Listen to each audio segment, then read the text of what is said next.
Est-ce que tu peux aussi nous parler du miroir de l'âme? Parce que tu l'as un petit peu évoqué. Voilà. Donc, qu'est-ce que le miroir de l'âme? Alors, donc, cette peinture vibratoire, je la propose dans il y a deux possibilités. La première, c'est le miroir de l'âme. Le miroir de l'âme, c'est une œuvre totalement personnalisée.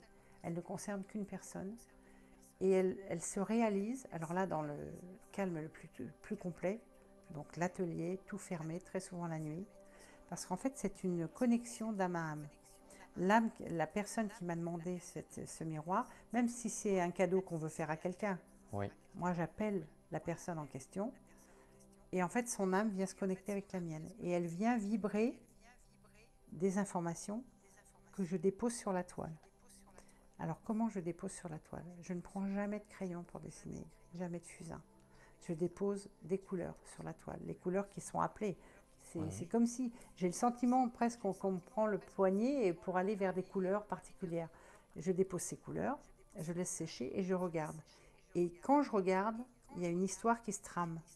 Et là, je peux la reprendre soit avec un fusain, soit avec davantage de couleurs. C'est là où justement c'est important de pouvoir Mhm. mettre des épaisseurs et que ça sèche, etc.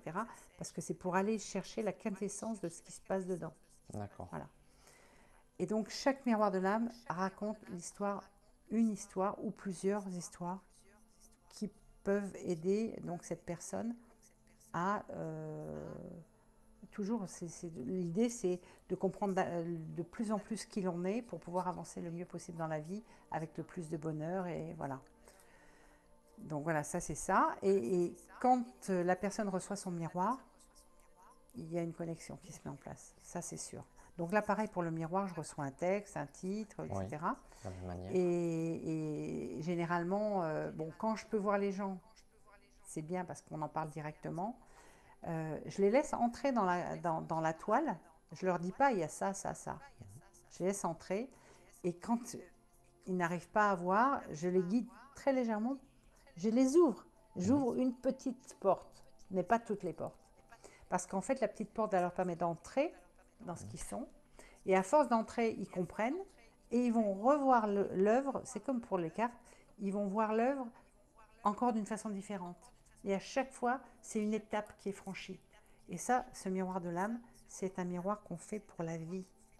Il y a un seul miroir, puisqu'on parle de l'âme Mhm. la plus pure, celle avec laquelle on s'est incarné et qui a été plus ou moins voilée par l'éducation, la socialisation, tout ce qui se passe dans nos vies, les émotions, etc. Et en fait, l'objectif du miroir de l'âme, c'est de rééclairer cette âme, qu'elle se reconnaisse dans sa pureté. C'est comme une signature de lettres en fait. C'est l'authenticité de Authentique. l'être, Ouais. absolument. C'est l'authenticité de l'être, et donc c'est retrouver c'est faire un cheminement pour retrouver cette authenticité. Voilà, donc ça, le miroir de l'âme, c'est pour moi, c'est quelque chose de voilà qui est arrivé comme ça.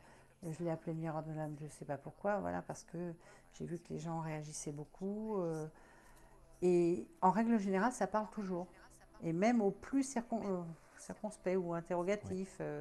Voilà. Et l'intérêt aussi de Mais- mesurer, Oui. c'est pour rassurer. Mm.